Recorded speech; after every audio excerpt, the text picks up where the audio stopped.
After the war season passed, Chieftain Eirik believed his raven Svada could do anything. The bird had crossed fjords. He had returned through fog. He had delivered warnings that saved lives. So when a harsh winter fell upon the northern settlements, Eirik trusted Svada with something even more urgent than war. Food was running low. Snow had sealed the mountain passes. Trade ships had not arrived. Eirik needed help from a southern ally before the first thaw, or his people would suffer. He wrote carefully to Jorund of the eastern fjord. Winter grips us harder than iron. Send grain before the second moon fades. He tied the message to Svada's leg and released him into the pale sky. But that winter, the sky did not care about alliances. Ravens are strong flyers, but they are not built for endless distance over open sea in violent storms.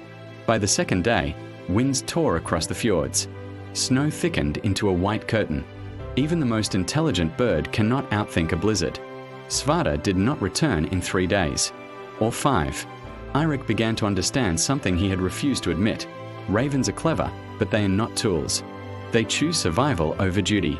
Unlike later messenger pigeons used in wars such as World War I, ravens do not possess a strong, reliable homing instinct. They remember. They observe. But they do not obey instinct in the same way. A raven may decide to shelter in a forest for days, to follow food instead of flying straight, to abandon a long route if exhausted. Svada had likely found shelter along the coast, waiting out the storm instead of forcing the journey. The message sat undelivered. Weeks passed. Then one grey morning, a familiar shape appeared above the village. Svada returned, but there was no reply tied to his leg. The leather capsule was gone. Perhaps it had torn loose in the wind. Perhaps the raven had snagged it on a branch. Perhaps he had removed it himself. Ravens are problem solvers. They untie knots.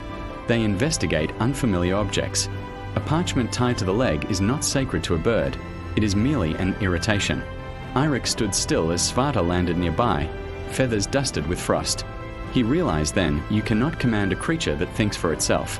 In Norse lands, ravens were symbols of wisdom, often associated with Odin and his ravens Hugin and Munin, thought and memory.